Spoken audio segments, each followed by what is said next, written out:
দাদা, এবারে আপনিই কিছু করুন। ওই চন্দ্রাবলীকে ওর বাড়ি পাঠান, যেভাবে যে করে হোক। রাধা, আমি কি করতে পারি? দাদা, এটা আপনি কি বলছেন? ঠিকই তো বলছি রাধা, চন্দ্রাবলী তো তোমার বোন, এতে আমি। কিন্তু কৃষ্ণ, কৃষ্ণ তো শুধু আমার, তাই না?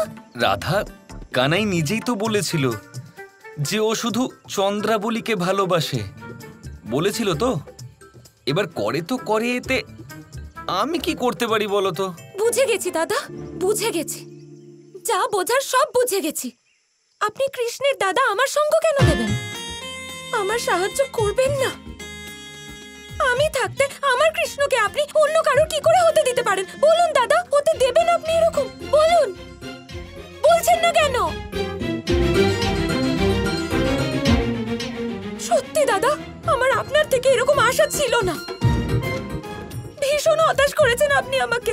ব্যাস, আজকের পরে আমার সাথে কখনো কথা বলবেন না।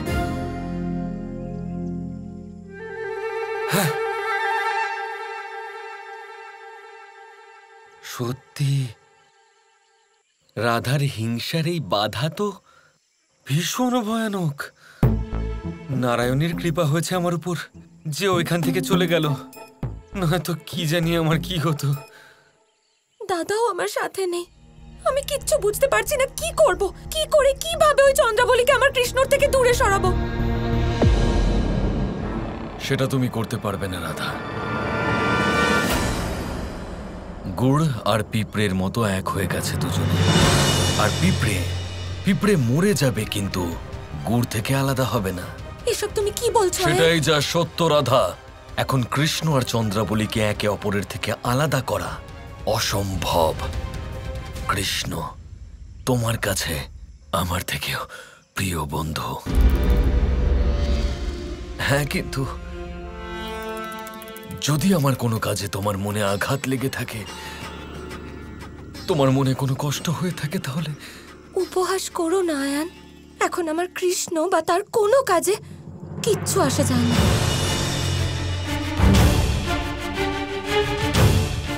কিছু তো যায় আসে। তোমার যায় আসে যে কৃষ্ণ এখন চন্দ্রাবলীর সাথে আছে। তোমার আসে যায় যে কৃষ্ণ তোমাকে ছেড়ে ওই চন্দ্রাবলীর কাছে আছে। হ্যাঁ রাধা, তাই এখন তুমি কৃষ্ণকে পেতে চাও। আর তোমার বাল্যকালের বন্ধু বলে আমি এটাও জানি যে তুমি এই ব্যাপারে কিছু করতে চাও রাধা। আর আমি সম্পূর্ণভাবে তোমাকে এতে সাহায্য করতে পারি। তুমি শুধু একবার বিশ্বাস করে নিজের বন্ধুকে বলে দেখো।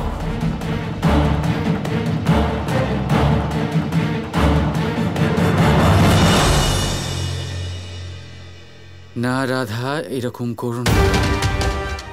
নিজেকে সামলাও, না হলে হিংসার সাথে সাথে প্রায়শ্চিত্তের আগুনেও জ্বলতে হবে। থেমে যাও রাধা।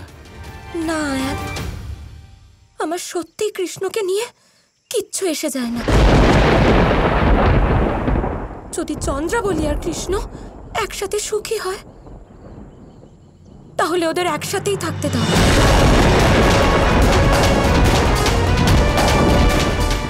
এটা কি করে সম্ভব হতে পারে গৌরী?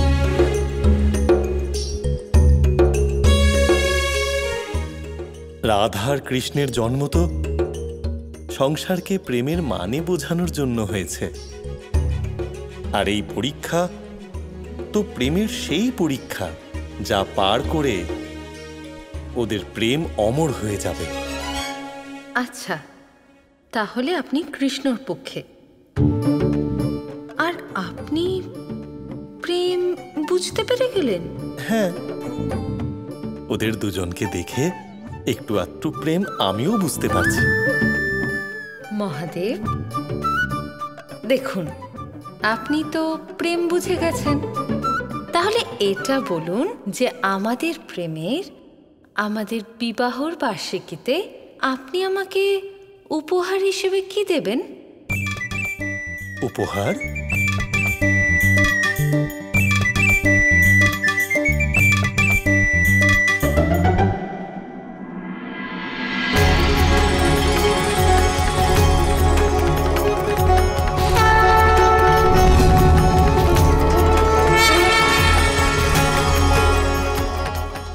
এই নাও, আমার আনন্দের অশ্রু দিয়ে তৈরি অমূল্য রুদ্রাক্ষ। এটা আশ্চর্য, আশ্চর্য মহাদেব। বিবাহ বার্ষিকীতে স্ত্রীকে সন্ন্যাসের উপহার। মহাদেব, রুদ্রাক্ষ ভক্তির চিহ্ন, প্রেমের নয়। আর এটা নিয়ে আমি কি করব? সাজবার জন্য যখন এটা পরি, এগুলো আমাকে কষ্ট দেয়। কষ্ট?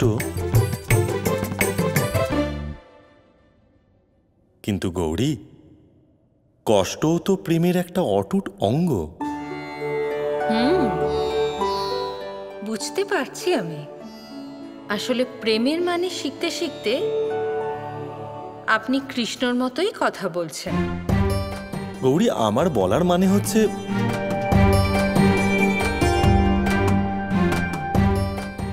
গৌরী, আচ্ছা তাহলে তুমিই বলো, তোমার উপহার স্বরূপ কি চাই? আমার রুদ্রাক্ষ নয়, প্রেমের সেই মুক্ত চাই যা দুই প্রেমিকদের কাছে আনে। স্বচ্ছ, নির্মল, মৃদুল। হ্যাঁ, কিন্তু এইরকম মুক্ত কোথায় পাবো গৌরী? যান, জিজ্ঞেস করে নিন আপনার পূজনীয়কে। প্রেমের জ্ঞান তো আপনি তার থেকেই নিচ্ছেন। তার মানে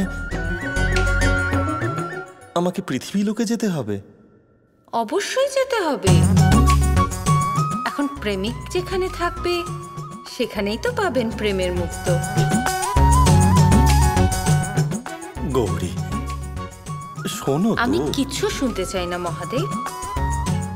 যান, আর ফেরত তখনই আসবেন যখন আপনার কাছে প্রেমের মুক্ত থাকবে।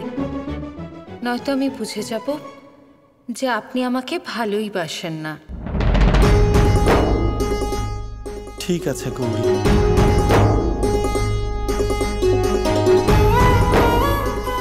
আমি তখনই ফিরে আসব যখন আমার কাছে প্রেমের সেই অমূল্য মুক্ত থাকবে। কারণ এখন আমার প্রশ্ন প্রেমের পরীক্ষার।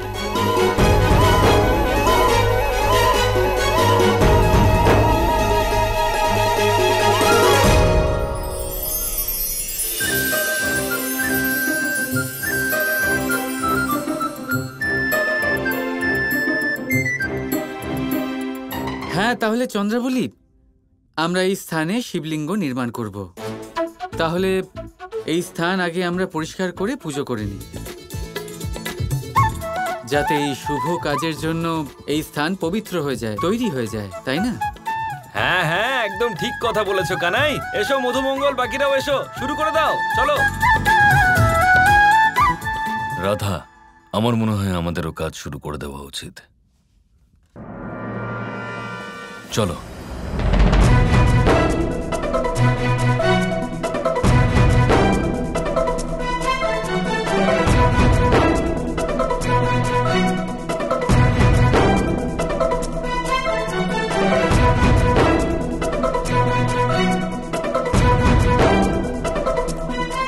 কিছুক্ষণ, ঠিক আছে? ঠিক আছে। দেখে রাধা, চলো।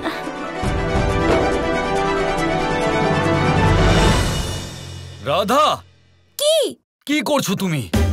মন কোথায় তোমার? তাতে কি হয়েছে? এত রেগে যাওয়ার কি আছে?